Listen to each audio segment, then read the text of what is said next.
इस साल सावन माह की शुरुआत 11 जुलाई 2025 से हो चुकी है। सावन माह को भोलेनाथ की पूजा अर्चना के लिए बेहद शुभ माना जाता है। इस माह के प्रत्येक सोमवार को व्रत रखने का विधान है। वहीं सावन के हर मंगलवार को माँ गौरी का व्रत रखना भी शुभ माना गया है।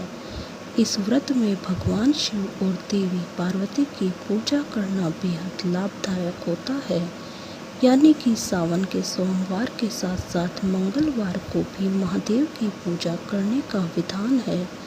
धार्मिक मान्यताओं के अनुसार मंगला गौरी व्रत रखने से वैवाहिक जीवन में चल रही समस्याओं का भी निवारण होता है। वहीं कुंवारी कन्याएं भी मन चाहे वर के लिए यह उपवास रखती है। इस बार सावन माह में 4 बार मंगला गौरी व्रत रखा जाएगा।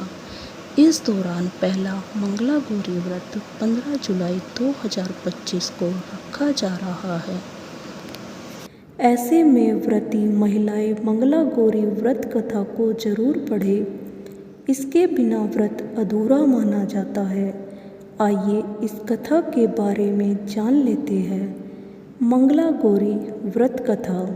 मंगला गौरी व्रत सुहागिन महिलाओं के लिए बेहद खास होता है। ये उपवास पति की लंबी आयु के लिए भी रखा जाता है। इस दिन इस व्रत से जुड़ी कथा सुनने का विधान है।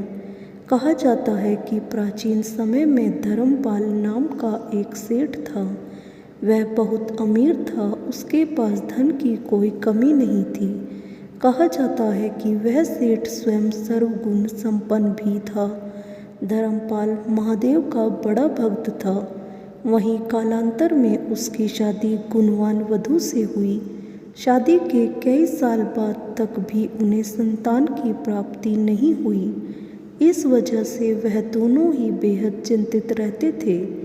इस विषय पर विचार करते हुए धर्मपाल सेठ यह सोचने लगा कि अगर उसकी कोई संतान नहीं हुई तो उसका कारोबार का उत्तराधिकारी कौन होगा। धीरे धीरे समय बीतता गया। फिर एक दिन सेठ धर्मपाल की पत्नी ने संतान के संबंध में किसी पंडित से संपर्क करने की सलाह दी। फिर सेठ सबसे प्रसिद्ध पंडित के पास गए और अपनी बात रखी।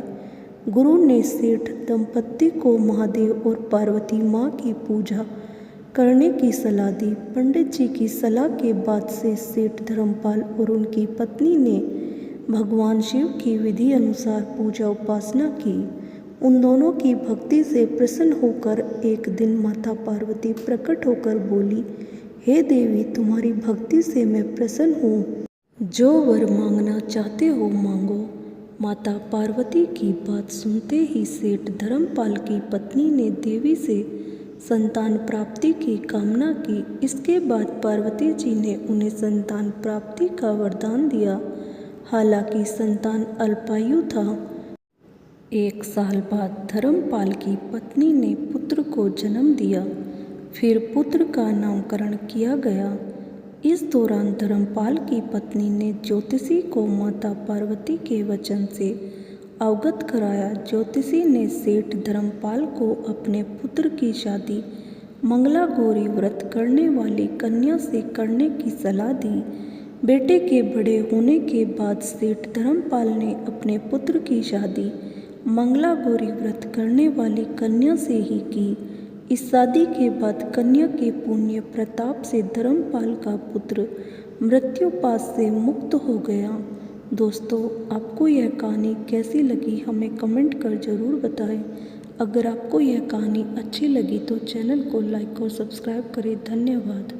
बोलो हर हर महादेव।